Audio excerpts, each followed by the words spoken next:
Hi, welcome to the Flipping and Wholesaling Houses in New York show. This is Michael Pinter. And today, this is a show where I teach you how to grow your business, how to start your business. If you've started a business already, how to grow your business if you're flipping or wholesaling houses in New York. Today's topic is by request. It is list stacking. So, what does that mean? It means that you find a property, usually not a person, a property that is on, you're running multiple lists to find prospects. So you might be running broad lists such as people who are older who've owned their property for a long time, or maybe absentee owners, or you might be running niche lists such as vacant properties or tax delinquent properties or probate lists. And what you do with those lists is you stack them. So there are three different softwares companies that I know that can stack lists. The original one was PLM Property List Manager. Then recently there's Batch Lead Stacker, and the CRM I use, RE Simply, is also about to release a list stacking software, which I think will be out this week. And what you do is you try and find properties that are on multiple lists, so they should have multiple pain points. So, for example, somebody who is tax delinquent and also the property's vacant or also owns it for a long time, issues like that. Now, in other parts of the country, it's easier to get niche lists such as code violations, and it's easier to get a tax delinquent list. And there's a bunch of lists that you can get. And I once did some work in Texas where I stacked, and there was like people that showed up on 7 or 8 lists. I don't think I've ever gotten 7 or 8 lists in our area, but I do stack lists sometimes to see if people show up on multiple pain points. And obviously, those are people you want to target a little more than people that just show up on one list. It doesn't mean that they're going to be a better prospect, but it is possible that they are more likely to sell if they have multiple pain points. So, for example, I might buy a data set, a large data set, maybe 25,000, but I will run it through a vacant screen and see if they're vacant lists, and I might mail the homeowners, not at that address if it's vacant, thinking that the ones that are vacant, I have a better chance of buying.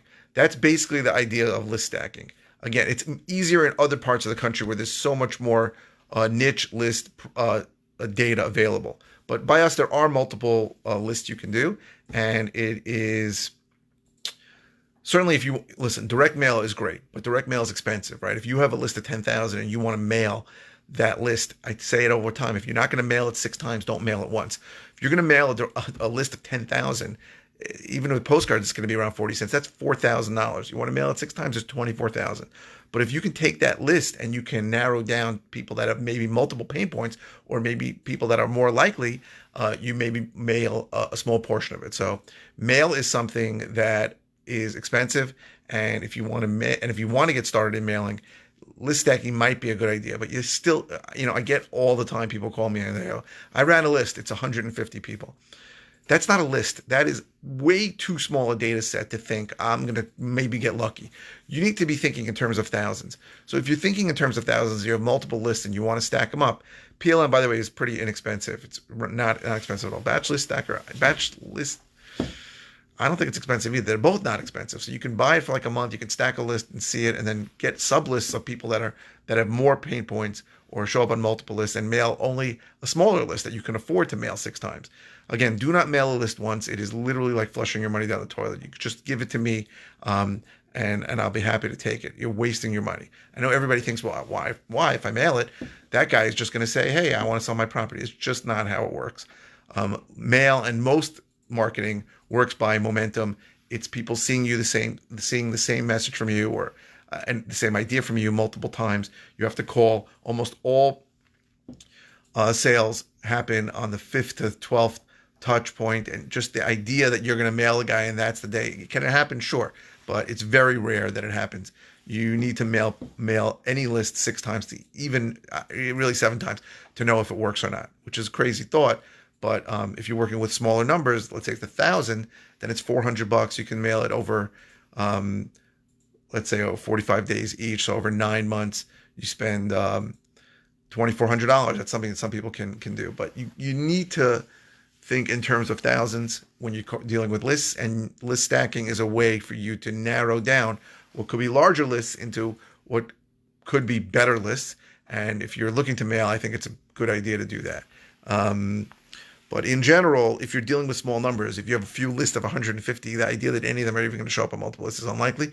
And again, even if 20 of them show up and you think you have the golden list of 20, it's probably not. You need to be working with bigger numbers. This is really a numbers game. Marketing is a numbers game. Sales is a numbers game. So you need to be working with larger numbers. But list stacking is a tool that's been around not that long, 5 or 6 years. I never heard about it till maybe 5 or 6 years ago. But I think it is a good tool if you have too big a list and you want to narrow it down, or if you have too big a list for you to mail, you don't have the budget for it and you want to narrow it down, then it might make sense. But again, you need to be thinking in big numbers. I constantly am getting people telling me I ran a list and it's 100, 200, it's 500, it's 1,000. It's just not big enough. In this, I tell everybody that's starting, you need to get a list of at least around 10,000 to start. And that is a list you can call and text for probably 4 to 6 months. That is where anybody should start, a list of around 10,000. If you need help getting a list, I can help you. Also, you can go to How to Flip New York to get more information.